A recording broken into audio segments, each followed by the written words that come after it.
Chapter 7. The denouement of the creative process. Then comes the question, what should logically be the denouement of the progression we have been considering? Let us briefly recapitulate the steps of the series. Universal spirit by self-contemplation evolves universal substance. From this it produces cosmic creation as the expression of itself as functioning in space and time. Then from this initial movement it proceeds to more highly specialized modes of self-contemplation in a continually ascending scale, for the simple reason that self-contemplation admits of no limits, and therefore each stage of self-recognition cannot be other than the starting point for a still more advanced mode of self-contemplation, and so on ad infinitum. Thus there is a continuous progress toward more and more highly specialized forms of life, implying greater liberty and wider scope for enjoyment as the capacity of the individual life corresponds to a higher degree of the contemplation of spirit. And in this way evolution proceeds till it reaches a level where it becomes impossible to go any further except by the exercise of conscious selection and initiative on the part of the individual, while at the same time conforming to the individual principles of which evolution is the expression. Now ask yourself in what way individual selection and initiative would be likely to act as expressing the originating spirit itself. Given the knowledge on the part of the individual that he is able by his power of initiative and selection to draw directly upon the all-originating spirit of life, what motive could he have for not doing so? Therefore, granted such a perfect recognition, we should find the individual holding precisely the same place in regard to his own individual world that the all-originating spirit does to the cosmos, subject only to the same law of love, beauty, and etc., which we find to be necessarily inherent in the creative spirit. A similarity which would entirely prevent the individual from exercising his otherwise limitless powers in any sort of antagonism to the spirit of the great whole. At the same time, the individual would be quite aware that he was not the universal spirit in propria persona, but that he was affording expression to it through his individuality. Now expression is impossible except through form, and therefore form of some sort is a necessity of individuality. It is just here, then, that we find the importance of that principle of harmony with environment of which I spoke earlier, the principle in accordance with which a person had obtained complete control of matter, if he wished to transport himself to some other planet, would appear there in perfect conformity with all the laws of matter that obtained in that world, though of course not subject to any limitations of the life principle in itself. He would exhibit the laws of matter as rendered perfect by the law of originating life. But if anyone now living on this earth were thus perfectly to realize the law of life, he would be in precisely the same position here as our imaginary visitor to another planet. In other words, the denouement of the law of life is not the putting off of the body, but its inclusion as part of the conscious life of the spirit. This does not imply any difference in the molecular structure of the body from that of other men, for by the principle of harmony of which I have just spoken, it would be formed in strict accordance with the laws of matter on that particular planet, though it would not be subject to the limitations resulting from the average man's non-recognition of the power of the spirit. The man who had thus fully entered into the fifth kingdom would recognize that, in its relation to the denser modes of matter, his body was of a similar dense mode. That would be its relation to external environment as seen by others. But since the man now knew himself as not belonging to these denser modes of manifestation, but as an individualization of primary spirit, he would see that relatively to himself all matter was primary substance, and that from this point of view any condensations of that substance into atoms, molecules, tissues, and the like counted for nothing. For him the body would simply be primary substance entirely responsive to his will. Yet his reverence for the law of harmony would prevent any disposition to play psychic pranks with it, and he would use his power over the body only to meet actual requirements.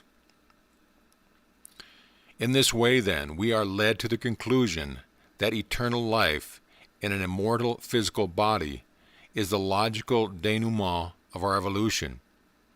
And if we reflect that, by the conditions of the case, the owners of such bodies could at will either transport themselves to other worlds or put off the physical body altogether and remain in the purely subjective life while still retaining the power to reclothe themselves in flesh whenever they chose. We shall see that this denouement of evolution answers all possible questions as to increase of the race, the final destruction of the planet, and the like. This, then, is the ultimate which we should keep in view. But the fact remains that, though there may be hidden ones who have thus attained, the bulk of mankind have not, and that the common lot of humanity is to go through the change which we call death. In broad philosophical terms, death may be described as the withdrawal of the life into the subjective consciousness to the total exclusion of the objective consciousness. Then, by the general law of the relation between subjective and objective mind, the subjective mind, severed from its corresponding objective mentality, has no means of acquiring fresh impressions on its own account, and therefore can only ring the changes on those impressions which it has brought with it from its past life. But these may be of various sorts, ranging from the lowest to the highest, from the most opposed to the ultimate destiny of man, which we have just been considering, to those which recognize his possibilities in a very large measure, needing little more to bring about the full fruition of perfected life. But however various may their experiences be, all who have passed through death must have this in common, that they have lost their physical instrument of objective perception, and so have their mode of consciousness determined entirely by the dominant mode of suggestion which they have brought over with them from the objective side of life. Of course, if the objective mentality were also brought over this world, gave the individual the same power of initiative and selection that he possesses while in the body, and, as we shall see later on, there are exceptional persons with whom this is the case, but for the great majority the physical brain is a necessity for the working of the objective mentality. And so when they are deprived of this instrument, their life becomes purely subjective and is of a sort of dream life, only with a vast difference between two classes of dreamers: those who dream as they must, and those who dream as they will. The former are those who have enslaved themselves in various ways to their lower mentality, some by bringing with them the memory of crimes unpardoned, some by bringing with them the idea of merely animal life, others less degraded but still in bondage to limited thought, bringing with them only the suggestion of a frivolous worldly life. In this way, by the natural operation of the law of suggestion, these different classes, either through remorse or unsatisfied desires, or sheer incapacity to grasp higher principles, all remain earthbound, suffering in exact correspondence with the nature of the suggestion they have brought along with them. The unchangeable law is that the suggestion becomes the life, and this is equally true of suggestion of a happier sort.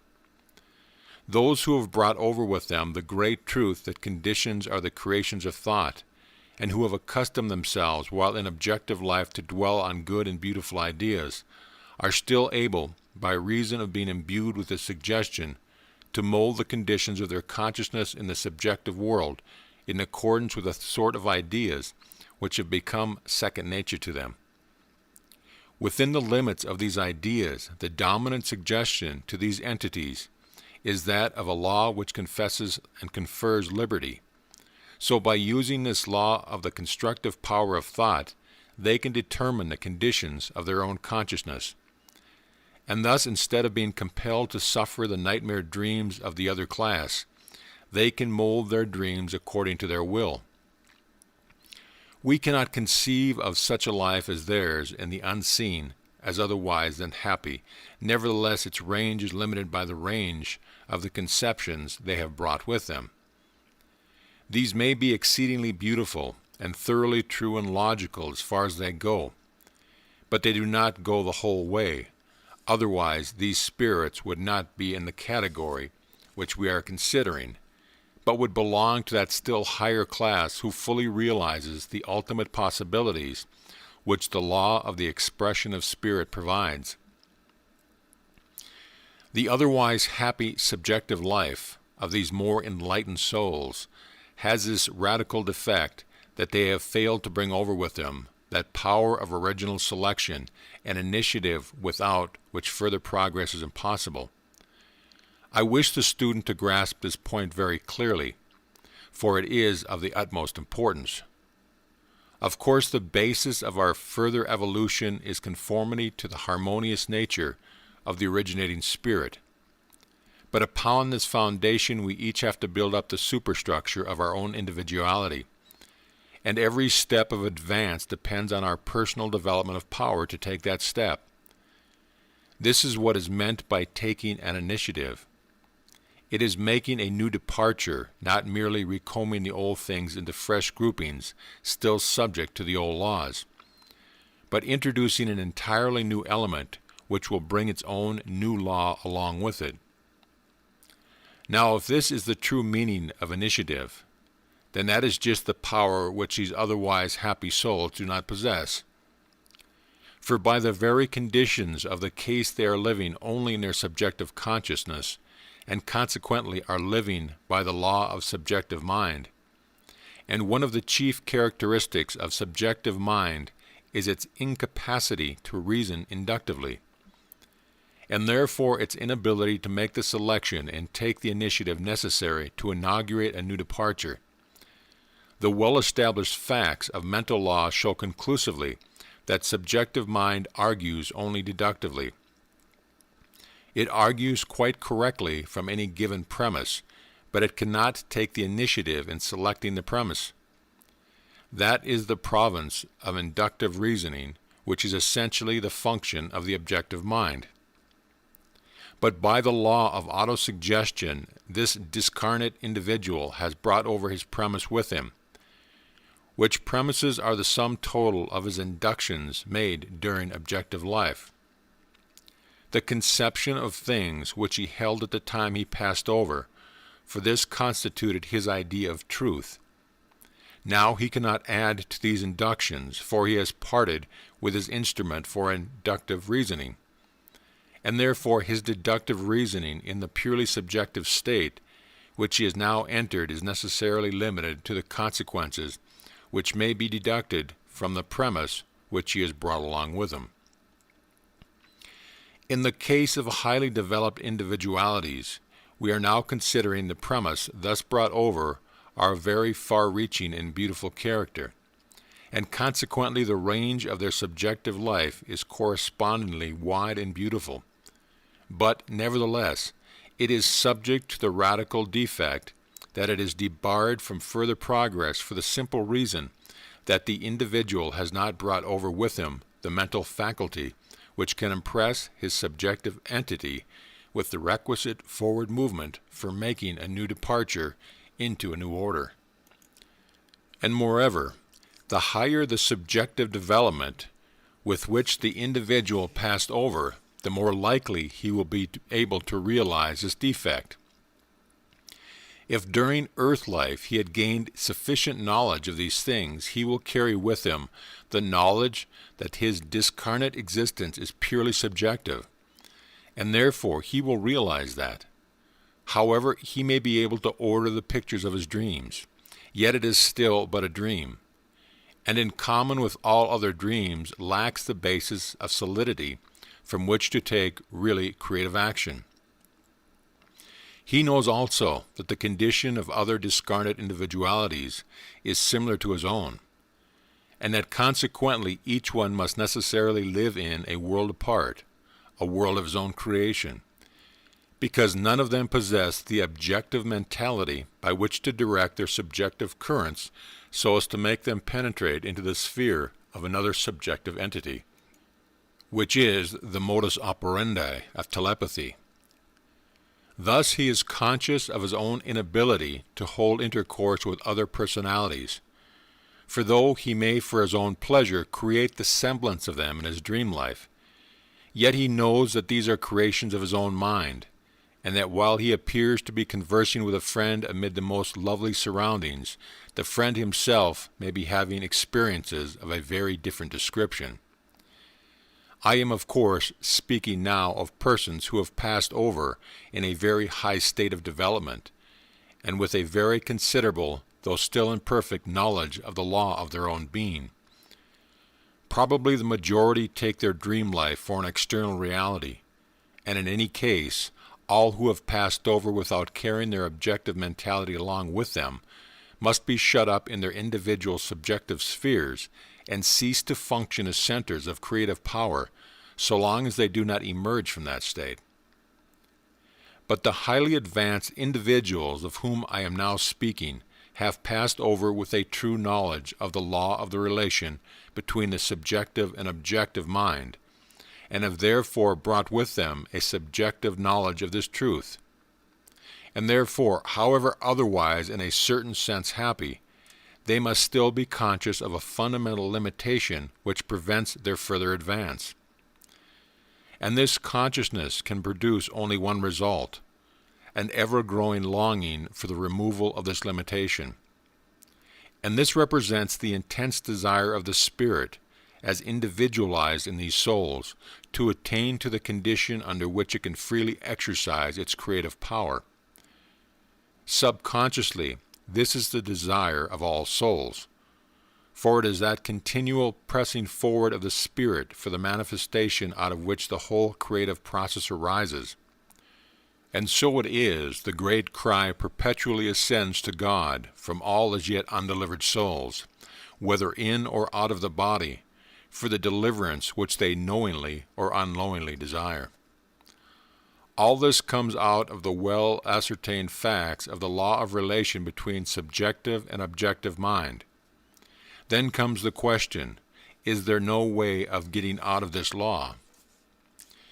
The answer is that we can never get away from the universal principles, but we can specialize them.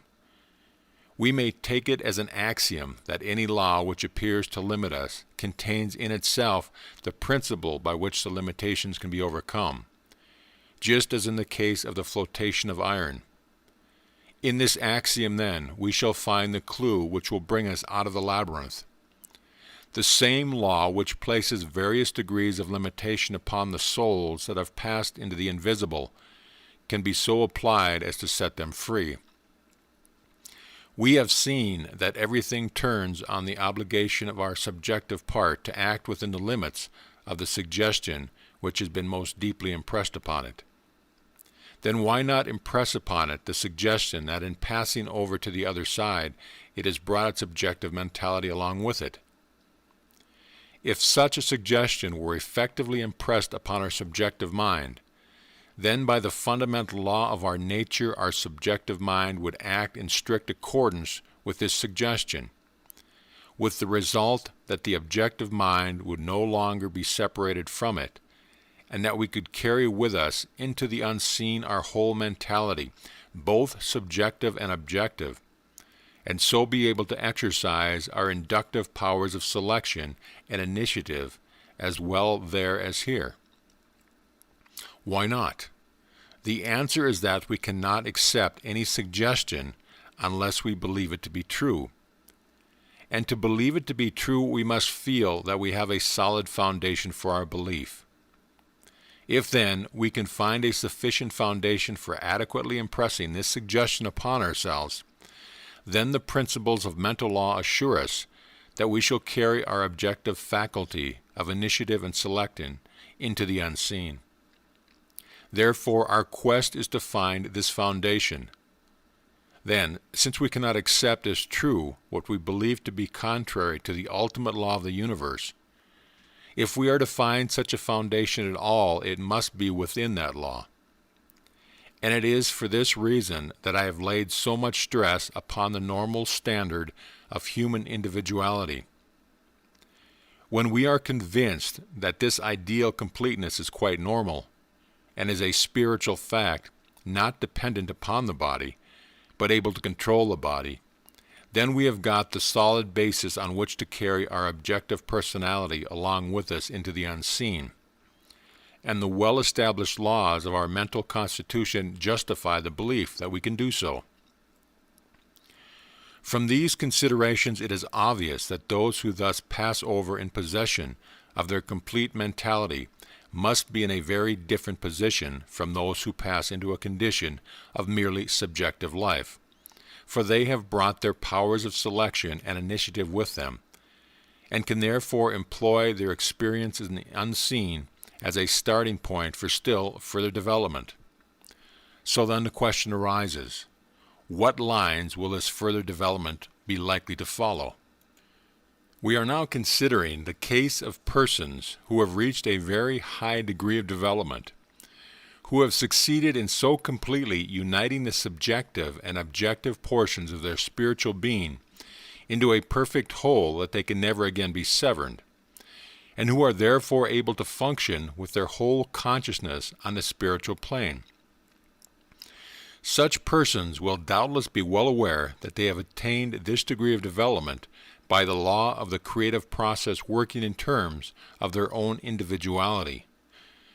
And so they would naturally always refer to the original cosmic creation as a demonstration of the principle which they have to specialize for their own further evolution. Then they would find that the principle involved is that of the manifestation of spirit and form, and they would further see that this manifestation is not an illusion but a reality, for the simple reason that both mind and matter are equally projected from the great originating spirit. Both alike are thoughts of the divine mind, and it is impossible to conceive any greater reality than a divine thought, or to get at any more substantial source of reality than that. Even if we were to picture the divine mind as laughing at its productions as being mere illusions relatively to itself, which I certainly do not, still the relation between the individual mind and the material existence would be a reality for the individual, on the simple mathematical ground that like signs multiplied together invariably produce a positive result, even though the signs themselves may be negative, so that for us at every stage of our existence, substance must also be as much a reality as mind. Therefore, the manifestation of spirit in form is the eternal principle of the creative process, whether in the evolution of the world system or in that of an individual. But when we realize that by the nature of the creative process, substance must be an eternal verity, we must not suppose that this is true also of particular forms or of particular modes of matter. Substance is a necessity for the expression of spirit, but it does not follow that spirit is tied down to any particular mode of expression. If you fold a piece of paper into the form of a dart, it will fly through the air by the law of the form which you have given it. Again, if you take the same bit of paper and fold it into the shape of a boat, that it will float on water by the law of the new form that you have given it. The thing formed will act in accordance with the form given it, and the same paper can be folded into different forms. But if there were no paper, you could put it in any shape at all. The dart and the boat are both real so long as you retain the paper in either of these shapes. But this does not alter the fact that you can change the shapes, though your power to do so depends on the existence of the paper. This is a rough analogy of the relation between ultimate substance and particular forms, and shows us that neither substance nor shape is an illusion. Both are essential to the manifestation of spirit, only by the nature of the creative process the Spirit has power to determine what shape substance shall take at any particular time.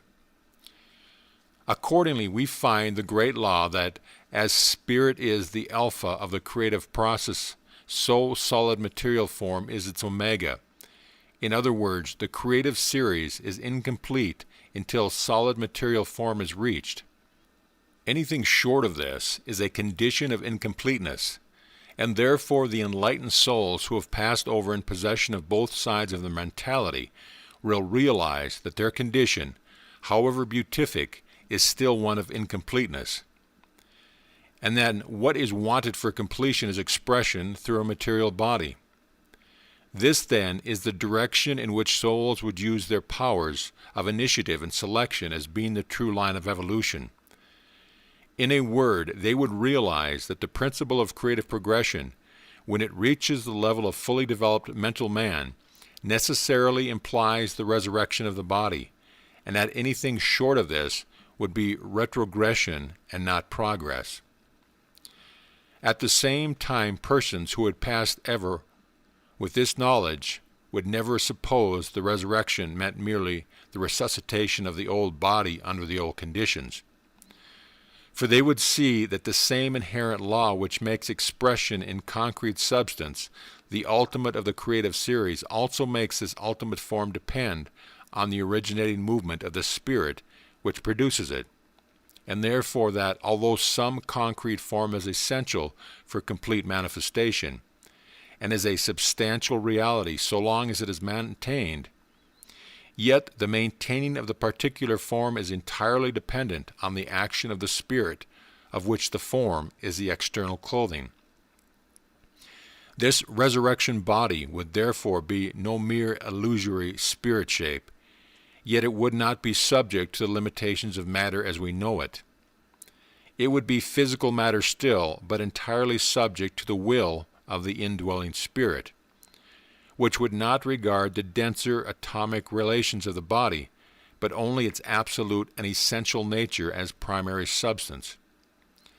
I want the student to grasp the idea that the same thing may be very different when looked at, so to say, from opposite ends of the stick. What is solid molecular matter when viewed from outside is plastic primary substance when viewed from the inside. The relations of this new body to any stimulus proceeding from outside would be those of the external laws of nature, but its relation to the spiritual ego working from within would be that of a plastic substance to be molded at will.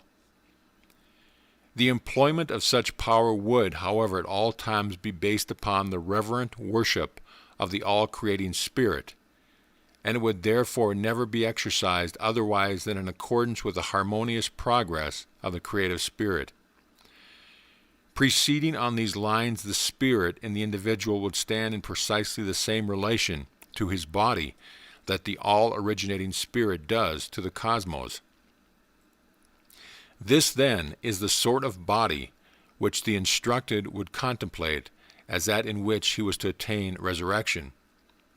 He would regard it not as an illusion, but as a great reality, while at the same time he would not need to trouble himself about his own particular form, for he would know that it would be the perfect expression of his own conception of himself. He would know this because it is in accordance with the fundamental principle that external creation has its root in the self-contemplation of spirit. Those passing over with this knowledge would obviously be in a very different position from those who passed over with only a subjective consciousness. They would bring with them powers of selection and initiative by which they could continue to impress fresh and expanding conceptions upon their subjective mind, and so cause it to carry on its work as the seed grounded of the whole individuality, instead of being shut up in itself as a mere circulus for the repetition of previously received ideas. And so, in their recognition of the principles of physical resurrection, they would have a clear and definite line of autosuggestion. And because this suggestion is derived from the undeniable facts of the whole cosmic creation, It is one which both subjective and objective mind can accept as an established fact, and so the suggestion becomes effective. This suggestion, then, becomes the self-contemplation of the individual spirit, and because it is in strict conformity with the generic principle of the original creative activity, of which the individual mind is itself a product, this becomes also the self-contemplation of the originating spirit as seeing itself reflected in the individual spirit, so that by the basic law of the creative process, this suggestion is bound sooner or later to work out into its corresponding fact, namely the production of a material body free from the physical power of death and from all those limitations which we now associate with our physical organism. This, then, is the hope of those who pass over in recognition of the great truth. But how about those who have passed over without the recognition? We have seen that their purely subjective condition precludes them from taking any initiative on their own account, for that requires the presence of objective mind. Their subjective mind, however, still retains its essential nature, that is, it is still susceptible to suggestion, and still possesses its inherent creativeness in working out any suggestion that is sufficiently deeply implanted into it. Here then opens up a vast field of activity for that other class who have passed over in possession of both sides of their mentality. By means of their powers of initiative and selection, they can, on the principle of telepathy, cause their own subjective mind to penetrate the subjective spheres of those who do not possess those powers, and they can thus endeavor to impress upon them the great truth of the physical ultimate of the creative process, the truth that any series which stops short of that ultimate is incomplete, and if insisted upon as being ultimate, must become self-destructive because in opposition to the inherent working of the universal creative spirit.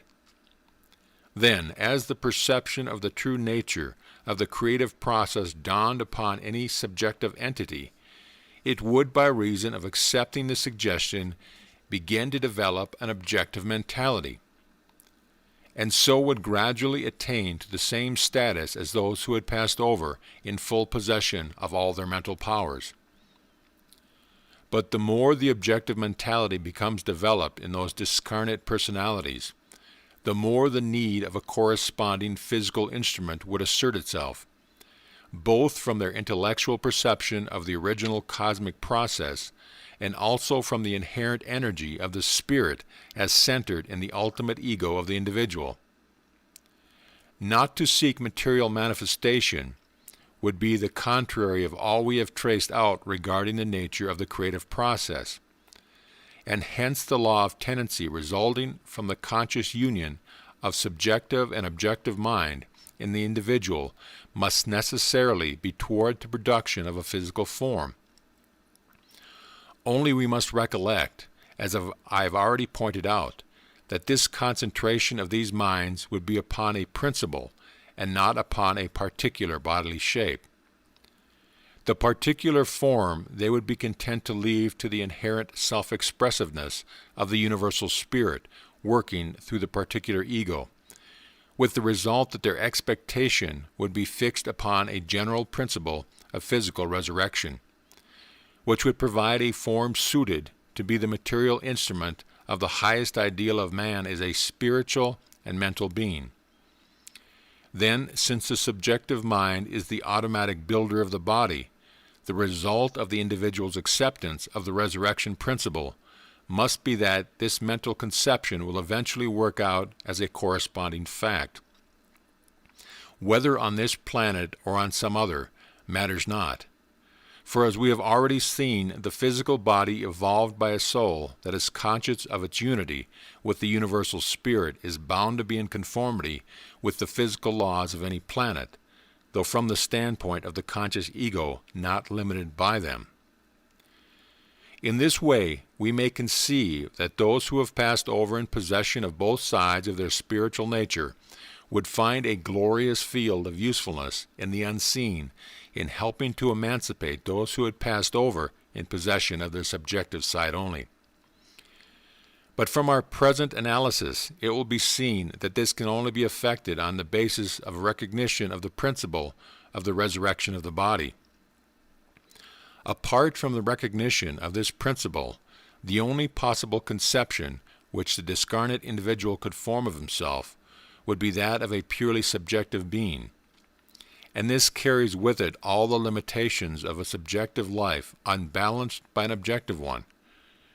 And so long as the principle of physical resurrection is denied, so long the life must continue to be merely subjective and consequently unprogressive.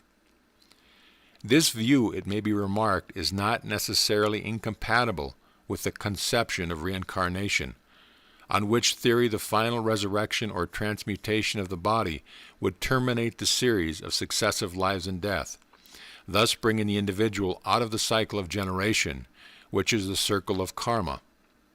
I may, perhaps, have the opportunity of considering this subject on some future occasion. But it may be asked why those who have realized this great principle sufficiently to carry their objective mentality into the unseen state are liable to the change which we call death. The answer is that though they have realized the general principle, they have not yet divested themselves of certain conceptions by which they limit it, and consequently, by the law of subjective mind, they carry those limitations into the working of the resurrection principle itself. They are limited by the race belief that physical death is under all conditions a necessary law of nature, or by the theological belief that death is the will of God. So then the question is whether these beliefs are well founded. Of course, appeal is made to universal experience, but it does not follow that the universal experience of the past is bound to be the universal experience of the future. The universal experience of the past was that no man had ever flown across the English Channel, yet now it has been done. What we have to do, therefore, is not to bother about past experience, but to examine the inherent nature of the law of life and see whether it does not contain possibilities of further development. And the first step in this direction is to see whether what we have heretofore considered limitations of the law are really integral parts of the law itself. The very statement of this question shows the correct answer. For how can a force acting in one direction be an integral part of a force acting in the opposite direction? How can the force which pulls a thing down be an integral part of a force which builds it up? To suppose, therefore, that the limitations of the law are an integral portion of the law itself is a reductio ad absurdum. For these reasons, the argument from the past experience of a race counts for nothing, and when we examine the theological argument, we shall find that it is only the old argument from the past experiences in another dress. It is alleged that death is the will of God. How do we know that it is the will of God? Because the facts prove it so, is the ultimate answer of all religious systems, with one exception. So here we are back again at an old race experience as the criterion of truth. Therefore, the theological argument is nothing but the materialistic argument disguised. It is in our own more or less conscious acceptance of the materialistic argument, under any of its many disguises, that the limitations of life is to be found, not in the law of life itself. And if we are to bring into manifestation the infinite possibilities latent in the law, it can only be by looking steadily into the principle of the law and resolutely denying everything that opposes it. The principle of life must of necessity be affirmative, and affirmative throughout, without any negative anywhere. If we once realize this, we shall be able to unmask the enemy and silence his guns. Now, to do this is precisely the one object of the Bible, and it does it in a thoroughly logical manner, always leading on to the ultimate result by successive links of cause and effect. People will tell you that the Bible is their authority for saying that death is the will of God.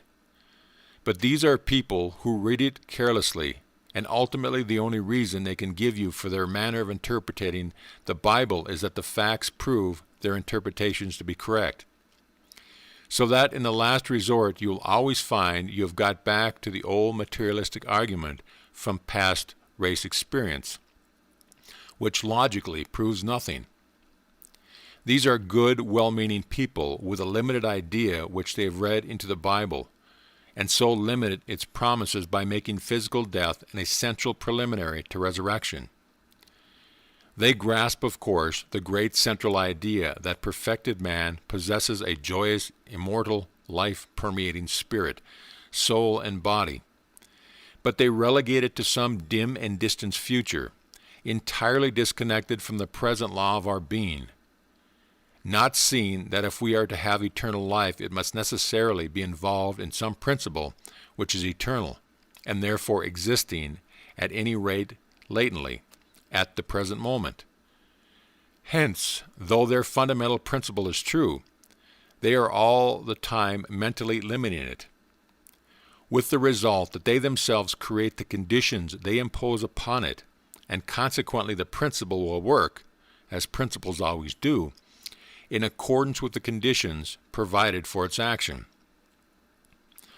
Unless, therefore, this limiting belief is entirely eradicated, the individual, though realizing the fundamental principle of life, is bound to pass out of physical existence. But on the other hand, since he does take the recognition of this fundamental principle with him, it is bound to bear fruit sooner or later in a joyous resurrection, while the intermediate state can only be a peaceful anticipation of that supreme event. This is the answer to the question why those who have realized the great principle sufficiently to carry their objective mentality into the unseen world are still liable to physical death. And in the last analysis it will be found to resolve itself into the remains of race belief based upon past experience. These are those who pass over in sure and certain hope of a glorious resurrection. Sure and certain because founded upon the very being of God Himself, that inherent life of the all-creating divine Spirit, which is the perpetual interaction of the eternal love and beauty. They have grasped the life-giving truth. Only they have postponed its operation, because they have the fixed idea that its present fruition is an absolute impossibility. But if we ask the reason for this idea, it always comes back to the old materialistic argument from the experience of past conditions, while the whole nature of advance is the opening up of new conditions. And in this advance, the Bible is the pioneer book. Its whole purport is to tell us most emphatically that death is not the will of God. In the story of Eden, God is represented as warning man of the poisonous nature of the forbidden fruit, which is incompatible with the idea of death as an essential feature of man's nature. Taken from the point where man has taken the poison, all of the rest of the Bible is devoted to telling us how to get rid of it. Christ, it tells us, was manifested to bring life and immortality to light, to abolish death, to destroy the works of the devil, that is, the death-dealing power. For he that hath the power of death is the devil. It is impossible to reconcile this life-giving conception of the Bible with the idea that death at any stage or in any degree is a desire of God. Let us therefore start with the recognition that this negative force, whether in its minor degrees as disease or in the culmination as death, is that which is the will of God to abolish. This also is logical, for if God be the universal spirit of life, finding manifestation in individuals' lives, how can the desire of this spirit be to act in opposition to its own manifestation? Therefore, Scripture and common sense alike assure us that the will of God towards us is life and not death. We may therefore start on our quest for life with the happy certainty that God is on our side. But people will meet us with the objection that though God wills life to us, He does not will it just yet, but only in some dim, far-off future. How do we know this? Certainly not from the Bible. In the Bible, Jesus speaks of two classes of person who believe on Him as a manifestation or individualization of the Spirit of life. He speaks of those who, having passed through death, still believe on Him, and says that those shall live a future event. And at the same time He speaks of those who are living and believe in Him, and says that they shall never die, thus contemplating the entire elimination of the contingency of death. Again, St. Paul expresses his wish not to be unclothed, but to be clothed upon, which he certainly would not have done had he considered the latter alternative a nonsensical fancy. And in another place he expressly states that we shall not all die, but that some shall be transmuted into the resurrection body without passing through physical death. And if we turn to the Old Testament, we find two instances in which this is said to have actually occurred, those of Eunuch and Elijah. And we may note in passing that the Bible draws our attention to certain facts that these two personages, which are important as striking at the root of the notion that austerities of some sort are necessary for the great attainment. Of Enoch we are expressly told that he was the father of a large family, and of Elijah that he was a man of like nature with ourselves, thus showing us what is wanted is not a shutting of ourselves off from ordinary human life, but such a clear realization of the universal principle, of which our personal life is the more or less conscious manifestation, that our commonest actions will be hallowed by the divine presence, and so that the grand denouement will be the only natural result of our daily habit of walking with God. From the standpoint of the Bible, therefore, the attainment of physical regeneration without passing through death is not an impossibility, nor is it necessarily relegated to some far-off future. Whatever anyone else may say to the contrary, the Bible contemplates such a denouement of human evolution as a present possibility. Then if we argue from the philosophical standpoint, we arrive at precisely the same result. Past experience proves nothing, and we must therefore make a fresh start by going back to the original creative action of the Spirit of life itself. Then if we take this as our starting point, remembering that at the stage of this original movement there can be no intervention by a second power, because there is none, why should we mentally impose any restrictions upon the action of the creative power? Certainly not by its own law of tendency, for that must always be toward fuller self-expression. And since this can only take place through the individual, the desire of the Spirit must always be toward the increasing of the individual life. Nor yet from anything in the creative substance, for that would either be to suppose the Spirit creating something in limitation of its own self-expression, or else to suppose that the limiting substance was created by some other power working against the Spirit. And as this would mean a duality of powers, we should not have reached the originating power at all. And so we might put spirit and substance equally out of court as both merely modes of secondary causation. But if we see that the universal substance must be created by emanation from the universal spirit, then we see that no limitation of spirit by substance is possible. We may therefore feel assured that no limitation proceeds either from the will of the Spirit or from the nature of substance. Where then does limitation come from?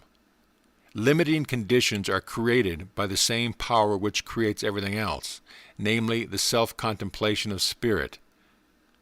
This is why it is so important to realize that the individual mind forms a center from which the self-contemplating action of spirit is specialized in terms of the individual's own mode of thinking.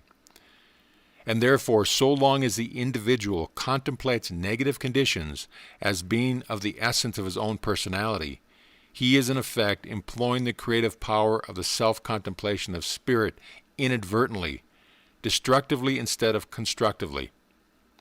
The law of the self-contemplation of spirit as the creative power is as true in the microcosm as it is in the macrocosm.